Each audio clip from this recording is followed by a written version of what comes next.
Hello दोस्तों। आज हम जिस टॉपिक की बात करने वाले हैं वो है स्टरलाइजेशन।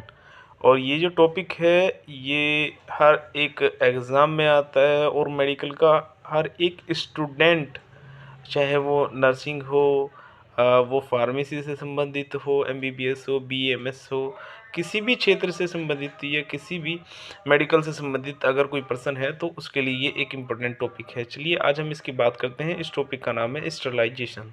देखिए, सबसे पहले मैंने आपको ये एक इमेज शो की है, आप इस इमेज को देखिए। ठीक है, उस इमेज में सबसे पहले हम आज जो डिस्कस करने वाले हैं उसका नाम है आपका स्टरलाइजेशन। और दूसरी जो इमेज है उसमें मैंने बताया है टाइप ऑफ माइक्रो ऑर्गेनिज्म। ठीक है जी। और अगर आप टाइप ऑफ माइक्रो ऑर्गेनिज्म में देखते हैं तो इसमें बैक्टीरिया है, इसमें फंजाई है, इसमें प्रोटोजोआ है, वायरस है और आपकी फंगई है। ये सभी आपके माइक्रो ऑर्गेनिज्म होते हैं। माइक्रो ऑर्गेनिज्म का मतलब वो छोटे माइक्रो ऑर्गेनिज्म जो आपको सिर्फ और सिर्फ आपकी जो सूक्ष्मदर्शी होती है, माइक्रोस्कोप होता है, उसमें देखने पे आपको दिखाई देते हैं। अगर आप नेक्ड आई से देखते हैं उसमें आपको नहीं दिखते हैं। अब देखिए, यहाँ जो स्टरलाइजेशन है उसे क्यों पढ़ना ज़रूरी है और हमें किताबों से हट के जनरली इसके बारे में समझना क्यों ज़रूरी है, तो इसके लिए मैं आपको थोड़ा सा पहले आपको कुछ बताता हूँ। आपको वो ध्यान से सुनना है, तब आप इस लेक्चर को इजीली अंडरस्टैंड कर पाएंगे। देखिए, आप देख रहे हैं यहाँ एक वाटर का गिलास है। इस ग्लास में अगर हम माइक्रोस्कोप या लेंस, इसमें लेंस दिखा रखा है लेकिन माइक्रोस्कोप से देखते हैं तो आपको देखिए इसमें कुछ माइक्रो ऑर्गेनिज्म नज़र आ रहे हैं। ठीक है।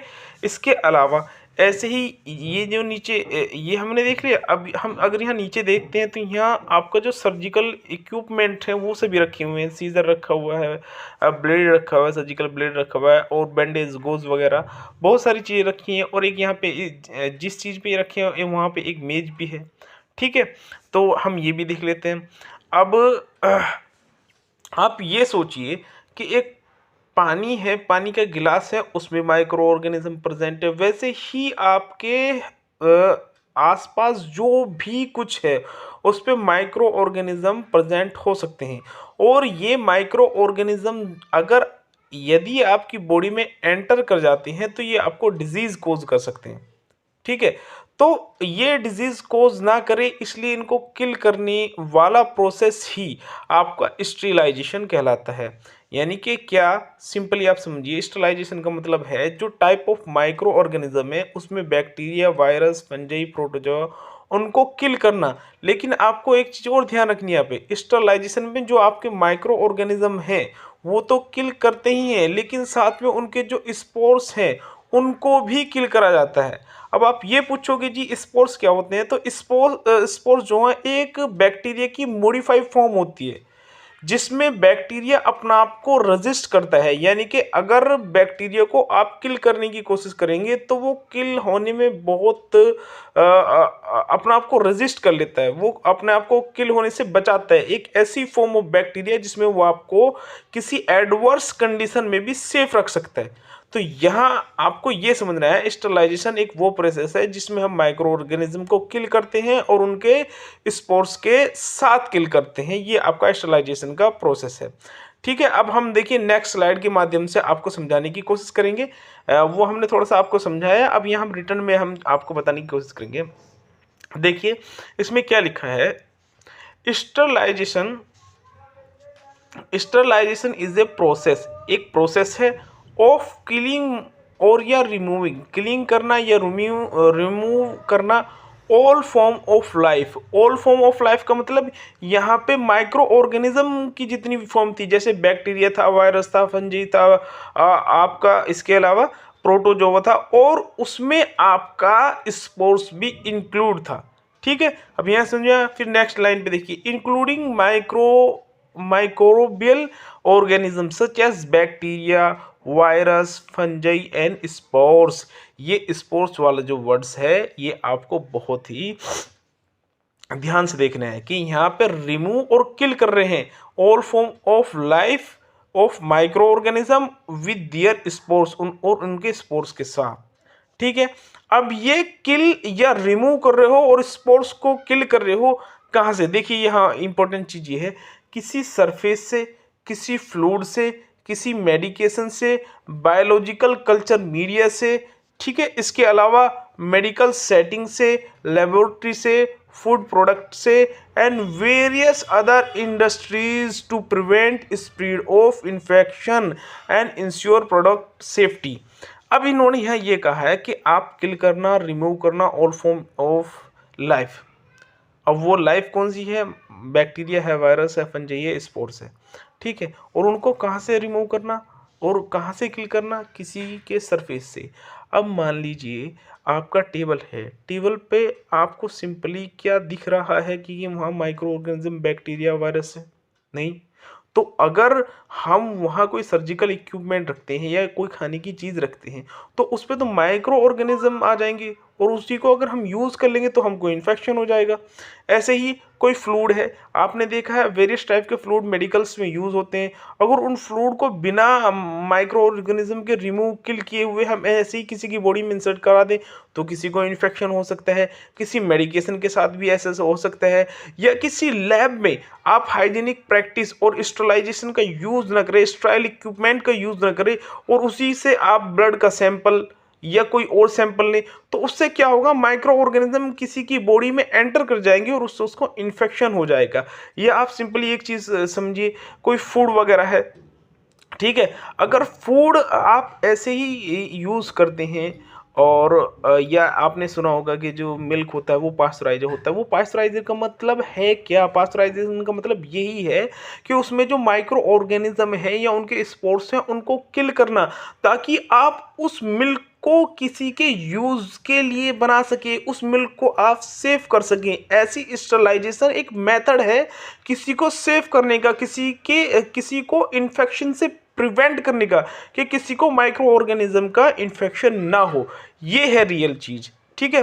अब इसके यहाँ देखिए नीचे लिख रहा है लास्ट थर्ड लाइन में, there are the several method of the sterilisation including heat, chemical, radiation, filtration, these are all sterilisation method. ये आपको समझ में आया?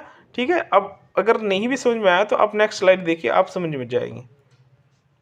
अब देखिए यहाँ पे इसकी डेफिनेशन है, तो डेफिनेशन में आप देखिए इसमें क्या लिख रहा है, free of an article, free of an article from all living organism including virus, bacteria, spores, fungi, pathogenic and non pathogenic. ठीक है। अब देखिए है क्या हमारे इन्वायरमेंट में, आप सिंपली समझिए हमारे इन्वायरमेंट में बैक्टीरिया भी है, वायरस भी है, फंजाई भी है, प्रोटोजोआ, हर चीज़ है। वो बैक्टीरिया भी हैं जो पैथोजेनिक, जो डिजीज़ कोज कर सकते हैं, वो बैक्टीरिया भी हैं या वायरस भी हैं जो डिजीज़ कोज नहीं कर सकते हैं। तो अब यहाँ मसला ये है कि हमें तो दिखता नहीं है कि किसी फ्लूइड में मिल्क या वाटर या किसी सरफेस पे, टेबल, चेयर, कुर्सी, इन पे, या आपका किसी आर्टिकल में, है ना, कोई माइक्रो ऑर्गेनिज्म है। जब वो हमको दिख नहीं रहा तो हम तो उसको ऐसे यूज़ कर लेंगे। अगर उसका यूज़ करा तो वो हमारी बॉडी के अंदर जाएंगे और वो हमारी सेल और बॉडी में इन्फेक्शन करके हमें डिजीज़ कोज करेंगे। तो यहाँ यही कह रहा है कि आपको एक आर्टिकल, एक सरफेस, एक मीडियम को फ्री करना है। किससे? आपको फ्री करना है किससे? आपके जो माइक्रो ऑर्गेनिज्म है। अब वो माइक्रो ऑर्गेनिज्म आपके पैथोजेनिक भी हो सकते हैं और आपका नॉन पैथोजेनिक भी हो सकते हैं। तो ये आपके माइक्रो ऑर्गेनिज्म को किल करने वाले प्रोसेस को आप स्टरलाइजेशन कहते हैं। अब देखिए मैंने दूसरी डेफिनेशन भी रखी है। इस दूसरी डेफिनेशन में देखिए ये थोड़ी सिंपल है कि sterilisation is a process, sterilisation एक प्रोसेस है बाय विच एन आर्टिकल, जिसमें एक आर्टिकल को, एक सरफेस को, एक मीडियम को फ्री किया जाता है ऑल लिविंग ऑर्गेनिज्म से, माइक्रो ऑर्गेनिज्म से। यानी कि जो माइक्रो ऑर्गेनिज्म है उनको किल करना किसी सरफेस से, मीडियम से, आर्टिकल से, आइदर इन वेजिटेटिव और स्पोर्स फॉर्म। ये आपको वेजिटेटिव का मतलब जहाँ बैक्टीरिया नॉर्मली हो, जैसे वो मल्टीप्लिकेशन कर सकते हो, अपनी ग्रोथ कर सकते हो, तो उसको बोलते हैं वेजिटेटिव। स्पोर्स फॉर्म का मतलब वो वाली बैक्टीरिया की एक स्टेट जिसमें बैक्टीरिया अपना आप को प्रोटेक्ट करने के लिए एक स्पेशल टाइप की लेयर अपने आसपास क्रिएट कर लेता है ताकि वो किल ना हो सके। तो आप सिंपल इसको इस तरीके से समझ सकते हैं। तो आपको अगर मैं कहूँ कि स्टरलाइजेशन क्या है, तो आप सिंपली ये कहना कि स्टरलाइजेशन एक वो प्रोसेस है जिसमें हम वो माइक्रो ऑर्गेनिज्म को किल करते हैं या रिमूव करते हैं फ्रॉम किसी आर्टिकल से, किसी सरफेस से, किसी मीडियम से, आइदर इन वेजिटेटिव और स्पोर फॉर्म। ये आपकी एक्चुअल डेफिनेशन है। अब आपको समझ में आया?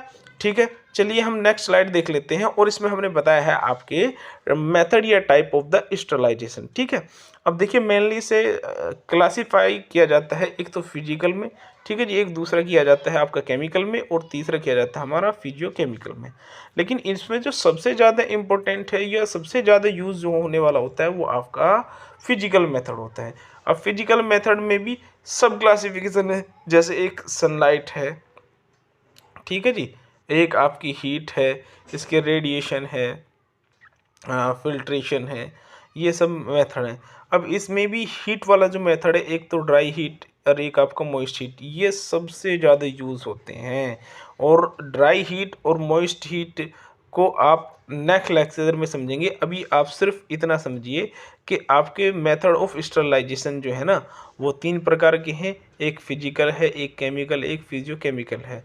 फिर फिजिकल को सनलाइट, हीट, वाइब्रेशन, रेडिएशन और फिल्ट्रेशन में सब क्लासीफाई करा जाए। और फिर उसके बाद जो हीट वाला मेथड है उसको भी 2 तरीके से क्लासीफाई कर दिया है, एक ड्राई हीट किया है, एक मॉइस्ट हीट किया है।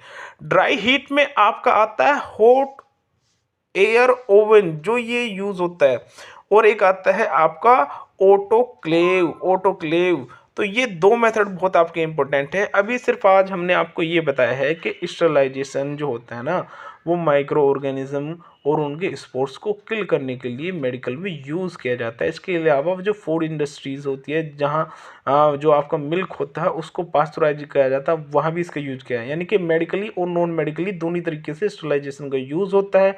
और यूज़ इसका सिर्फ करने का मकसद ये होता है कि किसी को इन्फेक्शन से प्रिवेंट कर सकें, अपने प्रोडक्ट को सेव कर सकें। जैसे मिल्क है, उसको पास्चराइज करेंगे तो वो प्रोडक्ट सेफ रहेगा। ठीक है, आज का लेक्चर यहीं पे समाप्त करते हैं। अगर आपकी कोई क्वेरी है या आप कोई लेक्चर चाहते हैं हमसे किसी टॉपिक पे और वो आपको समझने में प्रॉब्लम हो रही है, तो हम आपको उसको इजी और सिंपल लैंग्वेज में बना के देंगे। कृपया आप हमारे चैनल को लाइक एंड सब्सक्राइब करें। ओके, नमस्कार, थैंक यू।